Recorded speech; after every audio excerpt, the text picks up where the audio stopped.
I want to give an update on the investigations into yesterday's terrorist attacks in New Orleans and the truck explosion in Las Vegas. I've just come from the meeting, not just to spend, while we prepare these remarks, better part of an hour, from my Homeland Security team. The number of people killed in New Orleans has risen to 15, including the attacker. 35 people were injured.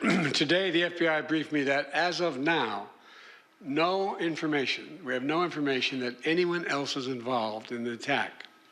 They've established that the attacker was the same person who planted the explosives in those ice coolers in 2 nearby locations in the French Quarter just a few hours before he rammed into the crowd with his vehicle. They assess he had a remote detonator in his vehicle to set off those 2 ice chests.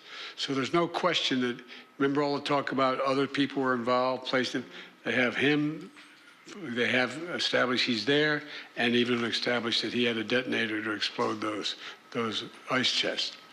As I said yesterday, the attacker posted several videos just several hours before the attack, indicating his strong support for ISIS. Federal law enforcement and the intelligence community are actively investigating any foreign or domestic contacts and connection that could possibly be relevant to the attack. And so we're also continuing to investigate whether or not there's any connection between the New Orleans attack and the explosion in Las Vegas. As of now, they've just been briefed. They have not found any evidence of such a connection thus far. I've directed them to keep looking. The individual who rented the truck that exploded in Las Vegas also served as active duty U.S. Army. And the FBI is working with the Department of Defense on investigating, including the service members' possible motives and all those he worked with, who served with him, with things he'd say and do. I directed my team to accelerate these investigations so we have answers to our unanswered questions. They're making every single resource available to get the job done.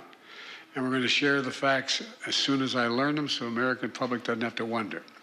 In the meantime, like I said last night, New Orleans is a city of tremendous spirit.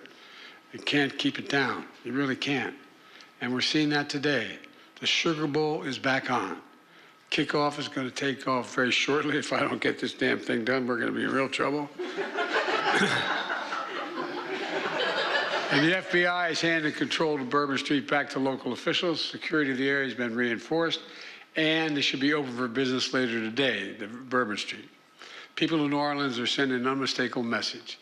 They will not let this attack or the attackers' deluded ideology overcome us. None of us should fear that he'll overcome us. We're going to continue to relentlessly pursue ISIS and other terrorist organizations where they are, and they'll find no safe harbor here. I'll continue to provide updates in New Orleans and Las Vegas as the facts develop.